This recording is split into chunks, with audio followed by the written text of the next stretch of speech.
So let's get to the big time stuff, bro. So you come out of college. Talk about you going into the draft. Did you know? Heck no. No. Did I know? Did you know you was going number two? Number two. No, bro. I listen to podcasts. I hear people explain their experience. And I probably heard one or two people say this where the cameras give it away. You know what I mean? Yeah. I know, but the cameraman, they got the mic, they got the earplug, and they kind of know, and they kind of gave it away. Bro, you remember Josh? I was like, that dude. Yeah. So I'm like, I ain't no way I'm going for a job. Yeah.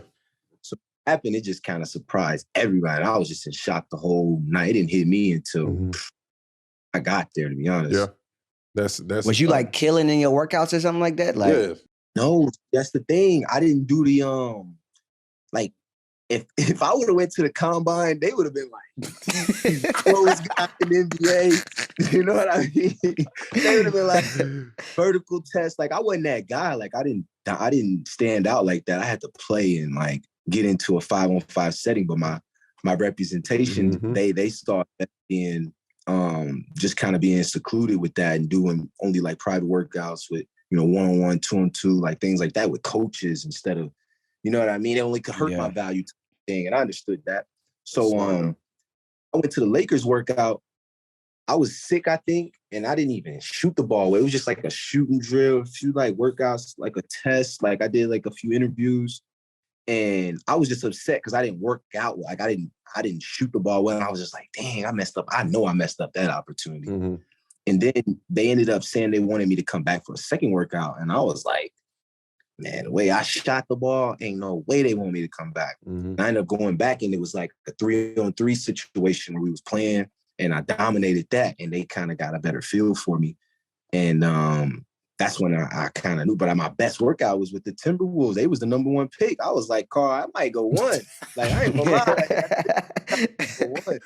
But might be 1, B. Yeah, for sure. I thought I had a chance. That's crazy, bro. Like, explain that feeling with your family and just all that work you put in from Mount Verd to Ohio State to just that stuff we dream about. No, you know what I'm saying? And a lot of people can't say they were number 2. A lot of people can't say that. Not a lot of people at all. So it was cool, man. It was cool. My parents, everybody was there. I had my whole family there. Like it was a big deal. And then to go to the West Coast, I was so naive to like West Coast. Like I ain't know nothing about it, right? Right. So to do that was so cool to experience. And then you with the Mamba. Ooh. Yeah, like and I was so naive to even like, I know Kobe. I knew everything about Kobe, but I was like a LeBron fan. And my brother's a Kobe fan. So we in here like, man, if they playing, I'm Bron. Yeah. And he's like, I'm Kobe. Yeah. So when we went there, I kind of still took that like, man, that's just Kobe, man. Like for sure. I'm 18, but I'm like, that's just Kobe, bro. Man, I was go ahead and get into that. Go into it. How was it playing with Kobe? That Kobe is my favorite player. It's Magic Johnson, then Kobe. Talk about it. Man, it was cool. Like I said, I was kind of naive to the situation, but when I got there, I couldn't help but fan out every time. You know what I mean? Like I tried to be normal to where we just talking and we just cooling, but I was young and I was just a fan of everything he had. That's tough, bro. Table. Yeah. Yeah. So I sat next to him on the plane. So I was just like, I got to ask him all questions. Like I really got to talk to him and dope, just like, bro. You know what I mean? Just get jewels. But I was so young, a lot of stuff was going over my head when I look back on it. But he was just like, we were lucky to have him, you know what I mean? Sure. Like just to have him be able to get one-on-one time with him, it was like, that was like idol for me for sure. Yeah.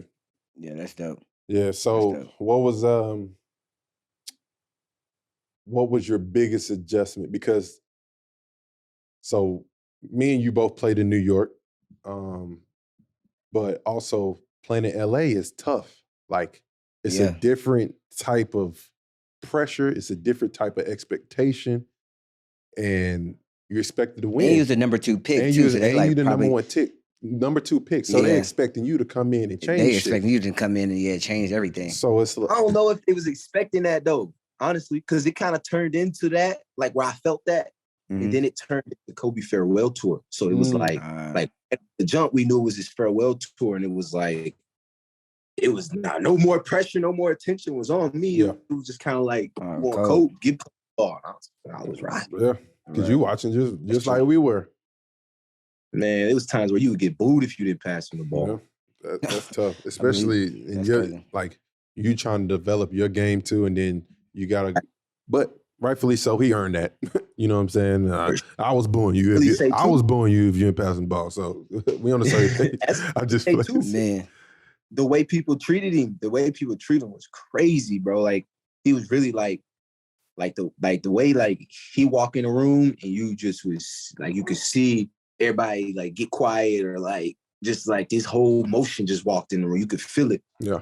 And that dude, he had 20 years of it, so they really had respect for him. Yeah. That's crazy.